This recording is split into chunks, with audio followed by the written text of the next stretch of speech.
रहीम अस्सलाम वालेकुम, मैं असदुल्ला खान हूँ। आज 9 तारीख है। 9 तारीख की शाम हो गई है और अभी तक वजारत दाखिला को लिखे गए खत का जवाब नहीं आया। 7 तारीख तक कहा था इलेक्शन कमीशन ने कि हमें बताइए कि हमें 3.25 लाख की नफरी चाहिए इलेक्शन कराने के लिए।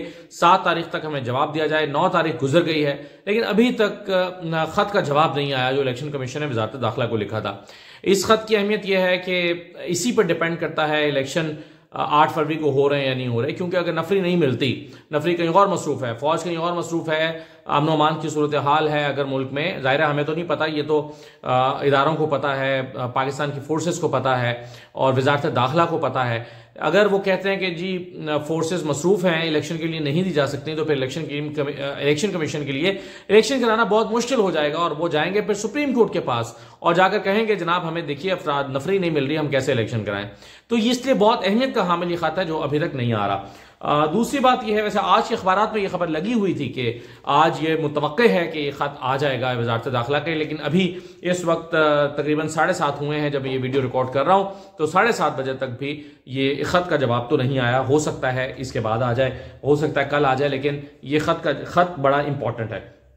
चंद खबरें मैं आपके साथ शेयर करता हूं। आज मरीम नवाज का जलसा भी हुआ है जलालपुर जट्टा में, गुजरात में। जरा उसकी कुछ आपको सूरत हाल बताते हैं। बिलावल भुट्टो ने एक जलसा लोअर दिल में किया है, जरा उसकी सूरत हाल बताते हैं।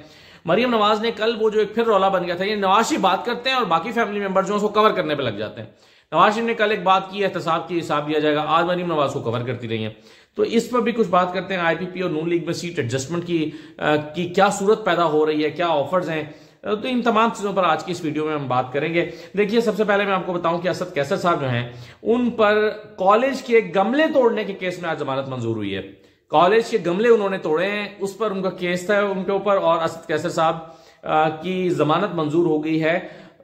मकामी अदालत ने उनको रिहा करने का हुक्म दे दिया कि जब इनको रिहा कर दिया जाए, लेकिन डिप्टी कमिश्नर सवाबी जो हैं उन्होंने एक एमपीओ ऑर्डर जारी कर दिया कि जी ये एमपीओ के तहत उनको गिरफ्तार किया, क्योंकि इनके नक्शे अमन का खतरा है। जब ये असद कैसर गिरफ्तार नहीं थे तो इन्होंने क्या नक्शे अमन किया, इनकी वजह से क्या नक्शे अमन का खतरा पैदा हुआ था। अभी चंद दिन पहले जब इनकी गिरफ्तारी नहीं हुई थी तो वो क्या ऐसी एक्टिविटीज कर रहे थे। अगर आप फर्ज कीजिए शेर अफजल मरवत को उठाते हैं नक्शे अमन की वजह से, तो चले फिर समझ आती है कि वो बहुत एक्टिव है। ये तो एक्टिव भी नहीं थे, तो इन पर जो है वो आप नक्शे अमन के खतरे के पेश नजर असद कैसर साहब जो है उनको एमपीओ के ऑर्डर के तहत फिर नजरबंद कर दिया गया है, यानी रिहाई के बाद वो दोबारा गिरफ्तार हो गए हैं। दूसरी तरफ शेर अफजल मरवत वर्कर्स कन्वेंशन कर रहे हैं, लेकिन जहां वो जाते हैं उनके पीछे पुलिस लग जाती है। कल भी पुलिस उनके ऊपर लग गई, फिर हर तरफ से रोड ब्लॉक होने लगे, लोग इकट्ठे हो गए, तो दबाव में आकर पुलिस ने छोड़ दिया।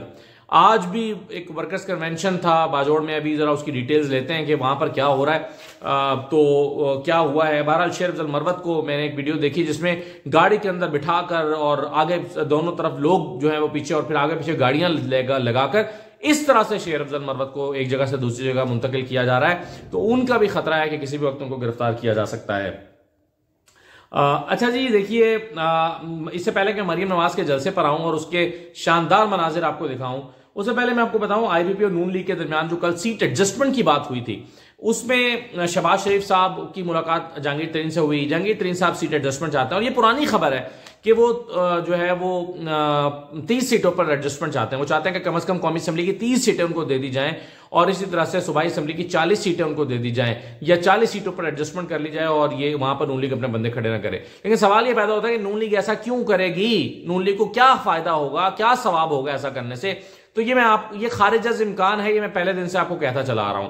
और आज जो खबरें निकली हैं वो भी बिल्कुल नहीं है। कल रात में एक स्पेस में था, फारूक नियाजी साहब हैं, एक ओवरसीज पाकिस्तानी है, पेरिस से कल उन्होंने एक स्पेस की हुई थी, मैं उसमें कल ये बता रहा था, कल ही मैंने कह दिया था कि ज्यादा से ज्यादा 5 सीटों पर, 4 या 5 सीटों पर नून लीग ऑफर करेगी कि हम आपको देंगे। और मैंने कल जो नाम लिए थे, मैंने कहा था जहांगीर तरीन या उनके बेटे या उनकी फैमिली, ओन चौधरी, नुमान लंगड़ार, इसाक खाकवानी और अलीम खान खुद। तो मैंने कल कहा तालीम खान का नाम मैं कल लेना भूल गया था, लेकिन ऑब्वियसली वो भी हैं, तो मैंने कल 4 नाम तो उस स्पेस में कहे थे कि इन 4 लोगों को जहांगीर तरीन, नौन चौधरी, नोमान लंगड़िया और इसाक खाकवानी इनको टिकट के लिए नून लीग ऑफर करेगी। और आज की खबर भी यही है कि नून लीग ने ऑफर किया कि जनाब अगर आप हमसे एडजस्टमेंट करना चाहते हैं तो हम 5 सीटों पर आपसे एडजस्टमेंट कर सकते हैं। अलीम खान की सीट पर जहांगीर तरीन खुद या अपनी फैमिली के किसी बंदे को लड़ाना चाहें, ओन चौधरी की सीट पे कर लेंगे, नोमान लंगड़ियाल की सीट पे एडजस्टमेंट कर लेंगे और इसाक खाकवानी की सीट पे कर लेंगे। इसके अलावा हम आपके साथ मजीद सीटें, ये खबर आज निकली है, जाहिर अभी ऑफिशियल नहीं है। अभी आज ऑफिशियल खबर तो यही है कि कमेटी बन गई है मुज़ाकरात के लिए, ताकि वो आइडेंटिफाई करे कि किन सीटों पर एडजस्टमेंट होनी है। लेकिन सोर्सेज से खबर ये निकली है कि नून लीग बहरहाल ये 5 सीटें ऑफर कर रही है कि जनाब अगर कुछ चाहिए तो ये 5 सीटें हम आपको ऑफर कर सकते हैं।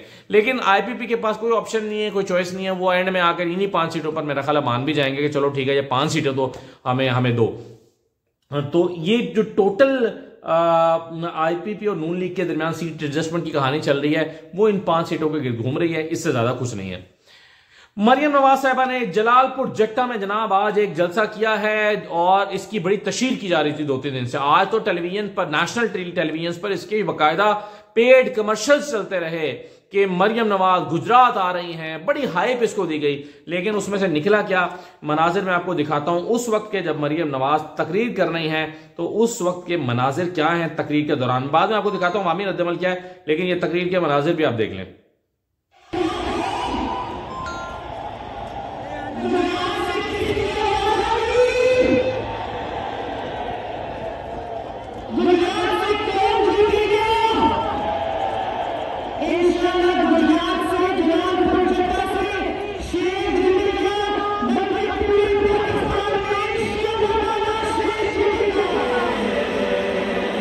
तो ये मरियम नवाज साहबा ने जनाब खिताब किया है और मरियम नवाज साहबा के इस खिताब के दौरान आप देख रहे हैं कि लोग बाहर जा रहे हैं, वापस जा रहे हैं। तो चलता फिरता ये एक वर्कर्स कन्वेंशन या जलसा मरियम नवाज साहबा ने किया है। बहुत ही अनइम्प्रेसिव शो है और मेरा ख्याल है शादरा में के जलसे की शादरा के जलसे की उन्होंने याद दिला दिया। शादरा में भी कुछ इसी किस्म के मनाजिर हुए थे, तो अब एक छोटे से एक ग्राउंड में किया तो गया है, लेकिन उस पर रद्दमल अब इस पर बाहर ये हो रहा था। बाहर लोग आके क्या कर रहे थे, हाथों में नून लीग के झंडे उठाकर क्या कर रहे थे, जरा ये देखिए।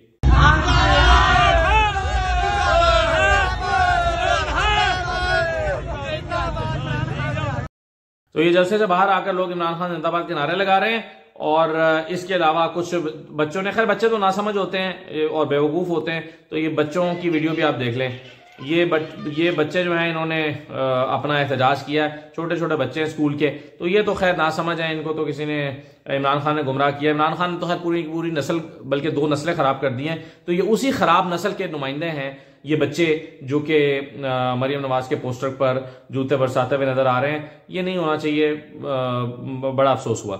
अच्छा, मैं इतना ही कहना चाहूंगा। आगे देखिए कि ये तो मरियम साहबा का जलसा था। बिलावल का जलसा दिखाने से पहले मैं आपको बताऊं मरियम ने आज कहा क्या है। देखिए, मरियम नवाज ने कल जो नवाज शरीफ साहब ने तकरीर की थी उसका रद्दमल दिया है, यानी उसको न्यूट्रलाइज करने की कोशिश की है, उसका जहर निकालने की कोशिश की है। कल नवाज शरीफ ने क्या कहा था? नवाज शरीफ ने कल कहा था जनाब जाली मुकदमों के जिम्मेदारों का एहतसाब चाहते हैं, यानी हम सिर्फ हुकूमत नहीं चाहते। उन्होंने कहा था हम सिर्फ हुकूमत नहीं चाहते बल्कि जाली मुकदमात के मास्टरमाइंड्स जो हैं उनका के जो जिम्मेदार उनका एहतसाब चाहते हैं। और ये भी कहा था कि हम चाहते हैं कि दूध का दूध और पानी का पानी हो, ये कल उन्होंने कहा था। और ये किसको वो जिम्मेदार समझते हैं, वो पहले वो एक गुजरांवाला के जलसे में बता चुके हैं कि जनरल बाजवा तुम हो जिम्मेदार। तो जिम्मेदार का तायुन तो वो पहले कर चुके हैं और अब कह रहे हैं कि जिम्मेदारों का हम एहतसाब चाहते हैं, हिसाब किताब चाहते हैं। लेकिन जैसे पहले आपको याद है कि इसी तरह का बयान लंदन से दिया था, तो शहबाज शरीफ जहां से भागते हुए गए थे और कहा था कि भाई साहब क्या कर रहे हैं, खुदा का खौफ खाएं। तो उस पर फिर वजाहत आई थी इसहाक डार साहब की कि जी नवाज शरीफ ने अपना मामला अल्लाह पर छोड़ दिया है। अब फिर उनको ख्याल आया कि नहीं, अल्लाह पर तो नहीं छोड़ना, मैंने खुद हिसाब लेना है इसका। तो कल उन्होंने फिर ये बयान दिया। आज फिर ये डिस्कशन हुई होगी फैमिली में कि जी मियां साहब फर्द जज्बात में क्या कुछ कह गए हैं। तो उसके नतीजे में आज मरियम नवाज ने कहा है कि जनाब अडयाला जेल में बैठा शख्स नवाज शरीफ के खिलाफ साजिश का सहूलतकार है, यानी नवाज शरीफ के साथ जो मुकदमात बनाए गए, जो कुछ हुआ, उसका जिम्मेदार इमरान खान है, जेल में बैठा हुआ शख्स अडयाला जेल में। तो बेसिकली मरियम नवाज ने फिर तासुर देने की कोशिश की है या कहने की कोशिश की है कि नहीं, आप लोग जो समझ रहे हैं वो नहीं है। नवाज शरीफ जनरल बाजवा की बात नहीं कर रहे, वो तो इमरान खान की बात कर रहे हैं। और वो इनसे हिसाब की बात कर रहे हैं। तो ये वजाहत उन्होंने इसलिए दी है कि शायद फिर कोई रद्द-ए-अमल आया होगा, जैसे उस वक्त आया था और शहबाज शरीफ भागते हुए लंदन गए थे, ऐसे ही मरियम नवाज भागती हुई जलसे में आई हैं और उन्होंने आकर ये इसकी वजाहत जारी की है। साथ ही साथ उन्होंने कहा कि नवाज शरीफ, ये मजे की बात है, ये सुनिएगा, उन्होंने कहा कि नवाज शरीफ 3 दफा वजीर बने, कोई एक भी चोरी का इल्जाम उन पर नहीं लगा, और वो यानी इमरान खान एक बार वज़ीर आज़म बना और उसकी सबसे बड़ी चोरी पकड़ी गई। तो मजे की है ना बात, 3 दफा वो कहते हैं वजीर आजम बने, कोई उन पे चोरी का इल्जाम नहीं लगा, हतोशा खाना से गाड़ियां ली नहीं लगा, 16 अरब रुपए की मनी लॉन्ड्रिंग कोई इल्जाम नहीं है, एवन फील्ड अपार्टमेंट्स अल अजीजिया कोई इल्जाम नहीं है, कन्विक्टेड हुए, उन पर जो है वो मुकदमात बने और कहते हैं नहीं इल्जाम कोई नहीं लगा। तो भाई इल्जाम नहीं लगा तो कन्विक्ट किस शख्स में हुआ, चीज में हुआ था, और इमरान खान पर भी बहरहाल अभी तक इल्जाम ही है, कॉन्विक्ट वो नहीं हुए। तो ये उन्होंने आज के जलसे में फरमाया है। अच्छा जनाब, बिलावल साहब ने भी लोअर दिन में जलसा किया है, उसके भी शानदार, उसके तो मनाजिर गुजरात से भी शानदार है। ये जरा देखें बिलावल साहब जो जलसा कर रहे हैं। फायदा मिलना चाहिए, मगर अफसोस के साथ मुझे पता चला है कि मेरा लोअर पीर को इस सीपैक से आउट रखा गया है, एक साजिश के तहत। इसका रास्ता जो है वो जो आपको फायदा पहुंचाना था, लोअर पीर ने आवाम को फायदा पहुंचाना था, वो फायदा कहीं और चला गया है। इंशाअल्लाह ताला फरवरी 1 को आप एक बार फिर पाकिस्तान पीपल्स पार्टी को मुंतखब करेंगे और हमें अब देखें जनाब, वो कितनी मजे की बात है कि वो ये जलसा कर रहे हैं खाली कुर्सी खिताब है। खैर, इस पे तारिक मतीन ने बहुत मजे की ट्वीट की, वो कह रहे हैं कि बिलावल की एक झलक देखने के लिए कुर्सियां एक दूसरे पर सवार होकर कोशिश कर रही हैं कि वो बिलावल पर उनके नजर पड़ जाए। तो ये उन्होंने एक दिलचस्प ट्वीट की है। तो ये बिलावल साहब का जलसा था। तो इस तरह के जलसे हो रहे हैं। और दूसरी तरफ वर्कर्स कन्वेंशन पीटीआई कर रही है, तमाम तर दबाव के बावजूद, तमाम तर रुकावटों के बावजूद और तमाम तर एफआईआरों के बावजूद, गिरफ्तारियों के बावजूद, ये सब कुछ पीटीआई कर रही है। और उसके मुकाबले में ये आप देख लीजिए। अच्छा जनाब, 1-2 चीजें मैं आपके साथ और शेयर करना चाहता हूं। जो तौहीन इलेक्शन कमीशन के हवाले से इमरान खान के ऊपर केस चलाना है, अब जेल के अंदर, जेल में पहले ही उनके मुतअद्दिद केसेस जो हैं वो चल रहे हैं, उनकी समाअत शुरू हो चुकी है। तो वहां पर तौहीन इलेक्शन कमीशन का भी अब समाअत के लिए मुकर्रर हो गया। बुध को ये समाअत होगी कि इमरान खान ने इलेक्शन कमीशन की तौहीन की, और इस सिलसिले में इलेक्शन कमीशन के 4 रुकनी जो बेंच है वो डयाला जेल जाएगा और वहां पर समाअत करेगा। देखिए, हालांकि इलेक्शन कमीशन कोई उस तरह से अदालत नहीं होती है, वो ट्रायल कर सकती है, ना वो अदालत होती है। लेकिन ये तमाशा, चले जेल में अदालतें तो जाकर ट्रायल कर रही हैं, लेकिन इलेक्शन कमीशन बतौर इदारा, इलेक्शन कमीशन तो एक इदारा है, और इलेक्शन कमीशन एक इदारे के तौर पर कैसे जाकर वहां पर जेल में उनकी समाअत करेगा। तो बड़ी मुझेगा खेज चीजें पाकिस्तान में हो रही हैं। आखिर में मैं आपको बता दूं कि एक बेंच तश्कील दिया गया है। ये केस था सिविलियन का, ट्रायल मिलिट्री कोर्ट्स में नहीं हो सकता। इस मामले पर 5 रुकनी बेंच ने एक फैसला दिया था जस्टिस एजाजुल हसन साहब की सरबराही में। 5 रुकनी बेंच का 5-0 से एक यूनानिमस डिसीजन आया था, और उसके बाद अब इसको कई हफ्ते हो गए इस फैसले को आए हुए, और अब उस पर जो हुकूमत ने इंट्रा कोर्ट अपील दायर की हुई है उस पर 6 रुकनी बेंच बन गया है। ये बेंच जो है वो पहले सुन लें, इसमें जस्टिस सरदार तारिक मसूद हैं जो इस बेंच की सरबराही कर रहे हैं। उसके अलावा जस्टिस अमीनुद्दीन है, जस्टिस मोहम्मद अली मजहर हैं, जस्टिस हसन अजहर रिजवी हैं, जस्टिस मुस्तरद हिलाली हैं, जस्टिस इरफान सादत खान है।